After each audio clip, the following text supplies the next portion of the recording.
Alright guys, I'm bringing you Joshua 1 through 2. Got lots of questions and I don't have lots of answers yet, but hopefully by the end of the chapter, I do have those answers, right? It's like I might come to you some days where I'm like, oh my gosh, epiphany, I understand this, it makes so much sense. And other times I'm gonna come to you and I'm like, I don't understand this, I don't, why?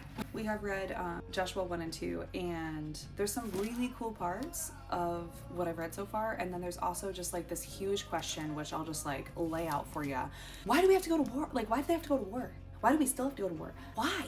And I understand that God, way before that point was like, oh, this is like meant for, this is the promised land for you guys. But like, did people really have to get hurt in the process? Like, I don't know. Do you guys have any insight? Oh, but something I want to share with you guys, if you're just diving into your faith, or maybe you've been into your faith for a while but you don't know this book exists, this is the commentary. One of my best friends bought this for me like a year or two ago.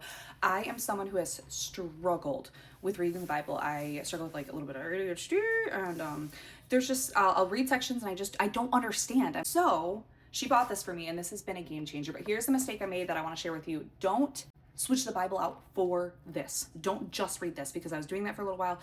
It's not the same. You have to be reading the Bible and then just supplement, like reading this afterward as like a Bible study. It helps you like understand. And so once I started doing that, okay, so Joshua starts off by God speaking to him, and he's like, hey, I know Moses was incredible.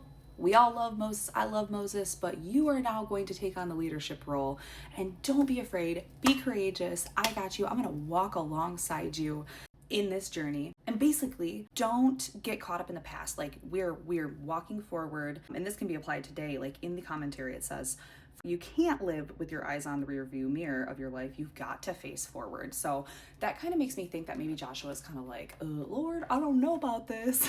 Are you sure? Like Moses was, here, I'm over here, I don't know. And I think the Lord was like, nope, you face forward. You got this. I got you. He then reminds Joshua of the promised land and Israel's inheritance. He's like, this is promised to you, but it says they didn't mean, however, that they were to sit and do nothing and wait for the local inhabitants to simply abandon Canaan. I might butcher some of these words. Feel free to correct me, humble me. To them, actions of faith were required to make literal what God had already made legal. Oh my gosh, I dropped my Bible. Okay, so this is important because this is something we can apply to like everyday life, right? There are so many occasions where people are like, I'm praying for this, I'm believing for this, I'm making positive affirmations every day, and it's not happening. And this might not be the case for everyone, but a lot of people will make positive affirmations, including myself, or, be praying for something and believing for it, but they're not following through with the actions. A perfect example is saying, I want to get super fit and I want a six-pack or whatever it may be.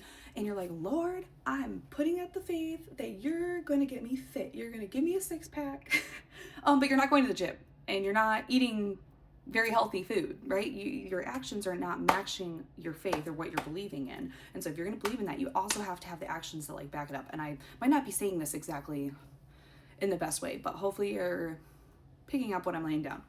So again, in the commentary, it says under Joshua 1:3-6, God makes promises. He makes promises, but we are called to obey in order to secure them.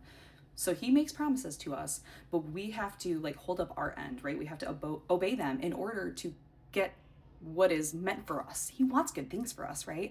But we also have to do the work on our end, right? It says, consider a parent who pays for a child's education. If the child doesn't go to class or study, it is not the promise of a free education that will inevitably fail. The problem is that the promise wasn't embraced. It wasn't worked for. You can't get the degree unless you go to the classes. Yeah, you feel me?